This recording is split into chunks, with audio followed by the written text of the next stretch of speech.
Alright, a box has a mass of 543 grams, so we know the mass, and here's the length and the width and the height.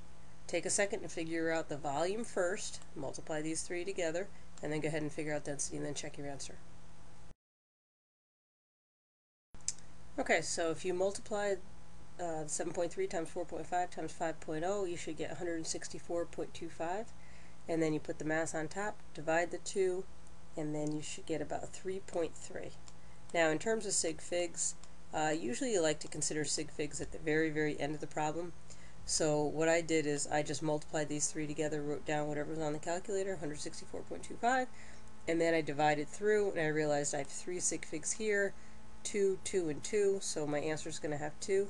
So that's a 3.3 grams over, and then I'm going to write my 1. In this case it's cubic centimeters, because I ended up measuring length times width times height. Next one, a gas has a mass of 0.05 grams and a volume of 2.0 milliliters. So figure out what the density is. Pause it and then come back. Okay, and your answer, it should be easy math for you. 0.025 over 1 milliliter. 0.025 grams over 1 milliliter. This one has to be there.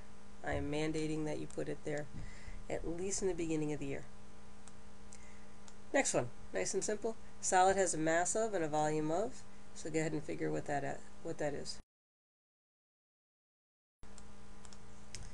Alright, final answer on this one, 3.99 grams per 1 cubic centimeter. So if I had just 1 cubic centimeter of this, it would weigh just about 4 grams. So again, that 1 has to be there. Now, a liquid fills graduated cylinder to the 55.0 milliliter mark. That's the volume. The mass of the liquid is just 48, so go ahead and give this one a shot. 0.873 grams per 1 milliliter. That 1 has to be there. Alright, now this one is talking about water displacement. Graduated cylinder is filled with 40 milliliters, so it starts down here at 40.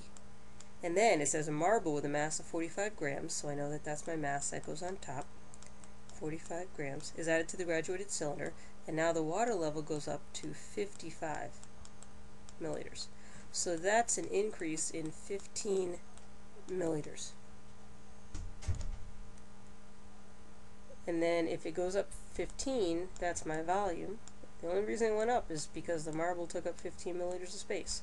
So now I know that's the volume of my marble. 45 grams divided by 15 is going to be 3 grams over 15 milliliters. I'm sorry, over 1 milliliter. And because of sig figs, I'm going to make it 3.0. Okay, next page. Which substance is more dense, A or B? Well, A has a sample with a mass of 53 grams and a volume of that, or a sample with a density of. The only way to compare them is make sure you have apples and apples, not apples and oranges like we have right now. So let's calculate density for the first one, and let's see if it matches this one or is greater or less. Okay, so when you calculate this out, it should come out to about 0.79, let's keep 3 sig figs, so 791 grams per 1 milliliter, and obviously it's much less than that, so B is more dense. Okay. C and D, again we've got masses and volumes, both are different, so we're going to have to calculate density and get 1 on the bottom, so we're going to divide through by volume and see what our mass is for 1 cubic centimeters. So let's go ahead and do those two. Pause it. Okay, so when you work out these problems, C comes out to 1.75, D comes out to 1.25. So which one's more dense? The top one, C. Again, the only way we could tell that is if we divided through and got our 1 on the bottom, made the volume the same, and then it was real easy to make a comparison. Okay, last 3 problems here. You guys are big kids, you've learned how to use dimensional analysis. Now we're going to use DA to solve these problems. Note how it might be different than what you learned in the past.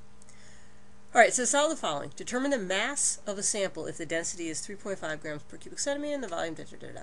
Now remember, cubic centimeters and milliliters are the same thing. We decided a box, 1 cubic centimeter, would be equal to 1 milliliter in volume. So they are the same thing.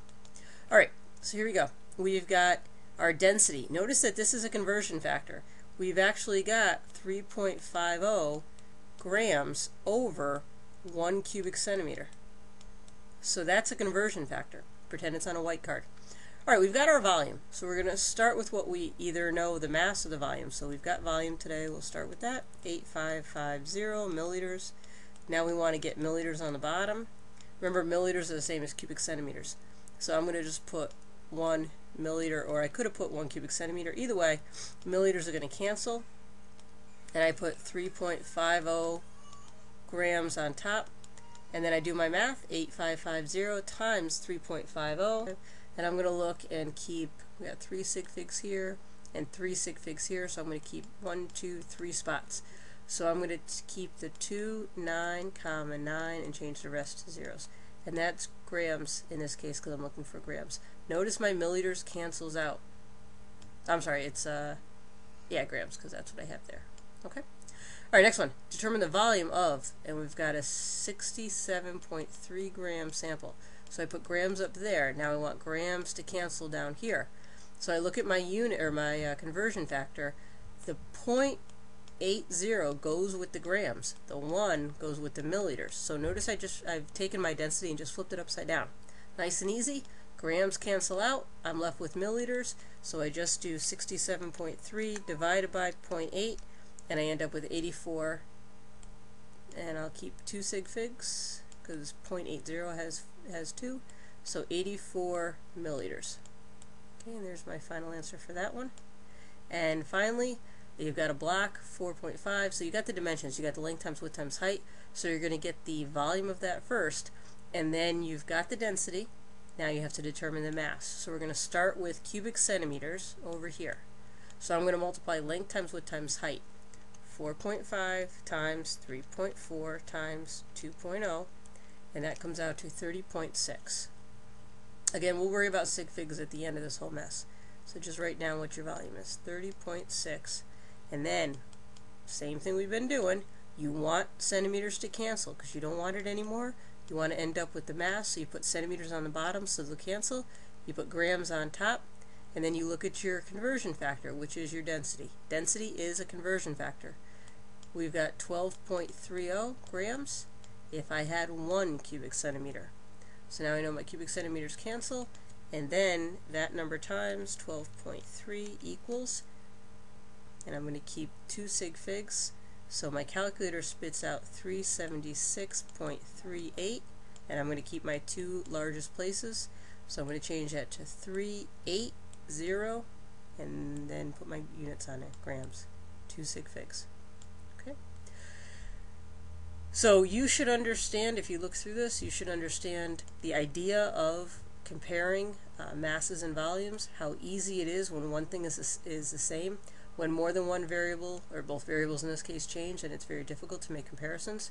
But it's nice and easy when all the volumes are the same, or in this case, all the masses are the same.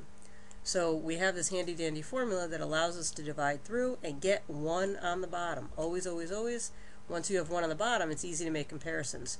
We were able to make comparisons of these 4 answers super fast and decide that this one here is most dense, this one's least dense, and it was all due to the fact that the 1 was on the bottom. You should know this, 1 cubic centimeter equals 1 milliliter. I hope you know that already. You should be able to do some basic problems, including water displacement. Understand how that works. Water goes up because you put something in a container, and the volume of the water going up is equal to the volume of the object. You should be able to make comparisons by comparing apples with apples. If you don't have density, convert them.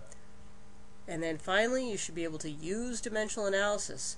Density is a conversion factor. You should be able to use dimensional analysis to solve your problem. These are super simple. You shouldn't have to think at all about these. Whatever you're given, either mass or volume, you stick over here, you put your density in the middle, and then you just work it out, and you're given the opposite one.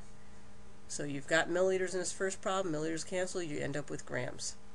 Over here you've got grams, grams cancel, you end up with milliliters. It's super easy, there shouldn't be any thought. As long as you understand dimensional analysis and that density is a conversion factor, you should be all set. Alright, so come into class understanding this, and we're going to move on with this.